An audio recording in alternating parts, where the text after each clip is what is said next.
Assalamualaikum warahmatullahi wabarakatuh. Anak-anak, sebelum kita mulai belajar, marilah kita berdoa dulu ya. Anak-anak, bagaimanakah kabar kalian hari ini? Semoga kita selalu dalam keadaan sehat walafiat. Anak-anak, bagaimanakah pemahaman kalian tentang para tokoh penjelajah ruang angkasa? Kali ini kita akan melanjutkan pembelajaran kita di tema 9, subtema 3, pembelajaran yang kelima. Diharapkan nanti kalian dapat membuat lini masa yang memuat para tokoh, penemu dan dampaknya terhadap perkembangan ilmu pengetahuan dan teknologi dengan tepat, menemukan persamaan dan perbedaan cerita dalam bacaan, serta mengkategorikan patung berdasarkan teknik pembuatan dan alat-alat yang digunakan untuk membuatnya.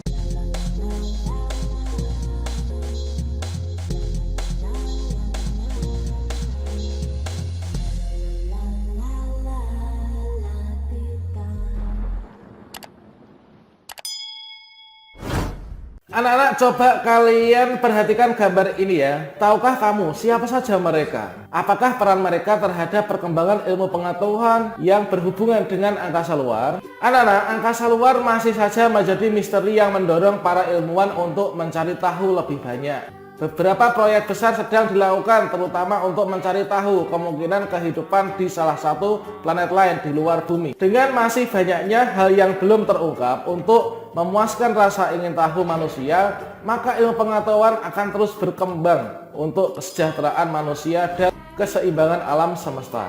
Coba kalian simak diagram berikut ya. Manusia memang diberi akal budi untuk terus berpikir dalam mempertahankan kelangsungan hidupnya. Rasa ingin tahu manusia juga membuatnya selalu mampu meningkatkan kesejahteraannya. Banyak rahasia alam semesta yang terkuak sedikit demi sedikit.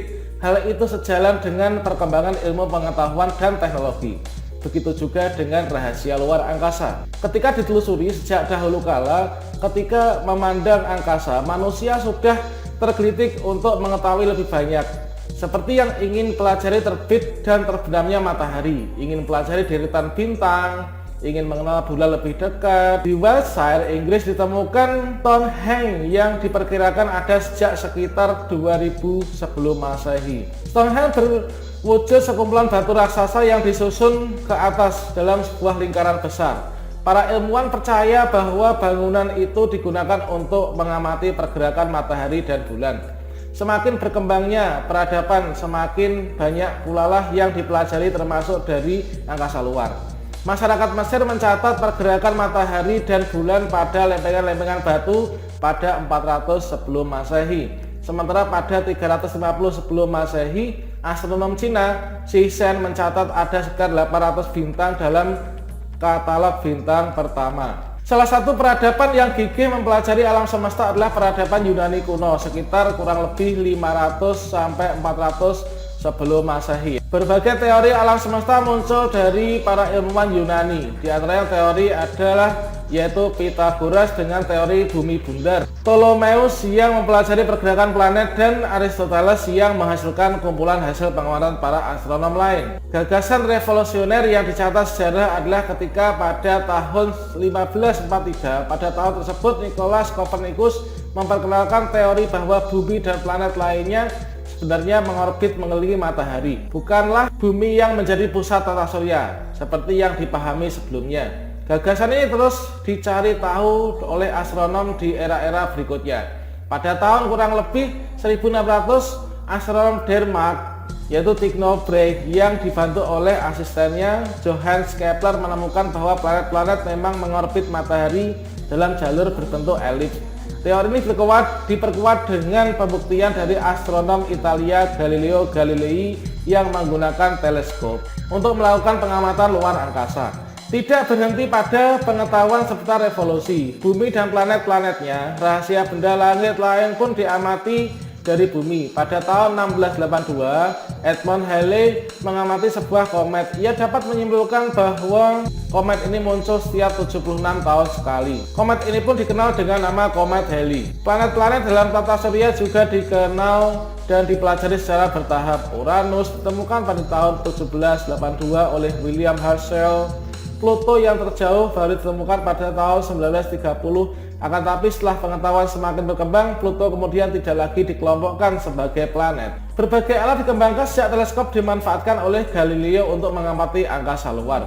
Pada tahun 1918, teleskop Hubble mulai dioperasikan. Edwin Hubble menggunakan pada tahun 1920-an untuk membuat banyak penemuan.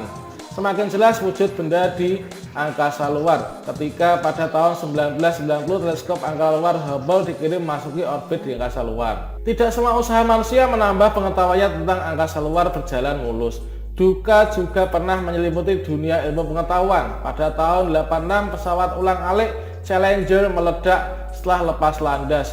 7 astronot yang ada di dalamnya turut menjadi korban. Cerita dari penjelajahan juga tidak tersampaikan sepenuhnya ketika pada tahun 2003 pesawat ulang-alik Columbia bersama 7 astronotnya hancur lebur dalam perjalanan pulangnya ke bumi setelah 16 hari dari luar angkasa. Namun usaha penemuan tidak sekejap berhasil, akan tapi rasa ingin tahu manusia mengasah semangatnya untuk pantang menyerah menjelajah angkasa luar guna membuka wawasan bagi warga bumi. Anak-anak, sebuah cerita bisa memiliki persamaan juga ada perbedaannya dengan pengalaman pribadi kita ya. Coba kalian baca teks kado ulang tahun dari ibu dan kalian bandingkan persamaan dan perbedaannya dengan pengalaman kalian sendiri. Anak-anak, teks kado ulang tahun ibu termasuk dalam kategori cerita fiksi. Apa sih yang dimaksud dengan cerita fiksi? Cerita fiksi adalah cerita khayalan atau tidak nyata. Cerita fiksi dibuat berdasarkan imajinasi dan kreativitas dari si penulis cerita. Cerita fiksi cenderung memiliki struktur yang bebas sesuai dengan keinginan penulisan. Namun meski begitu, cerita fiksi biasanya syarat pesan moral. Anak-anak, tahukah kalian apa yang dimaksud dengan patung? Patung adalah benda 3 dimensi karya manusia yang diakui secara khusus ya sebagai suatu karya seni. Orang menciptakan patung disebut pematung. Tujuan menciptakan patung adalah untuk menghasilkan karya seni yang dapat bertahan selama mungkin. Selanjutnya, jenis-jenis patung menurut teknik pembuatan dan juga alat yang digunakan. Ini adalah ada yang pertama, teknik modeling atau membentuk. Teknik modeling berarti teknik pembuatan patung yang membutuhkan model dalam pembuatannya ya. Kita memanfaatkan bahan plastik seperti lempung, tanah liat, plastisin. Yang kemudian yang kedua, teknik merakit.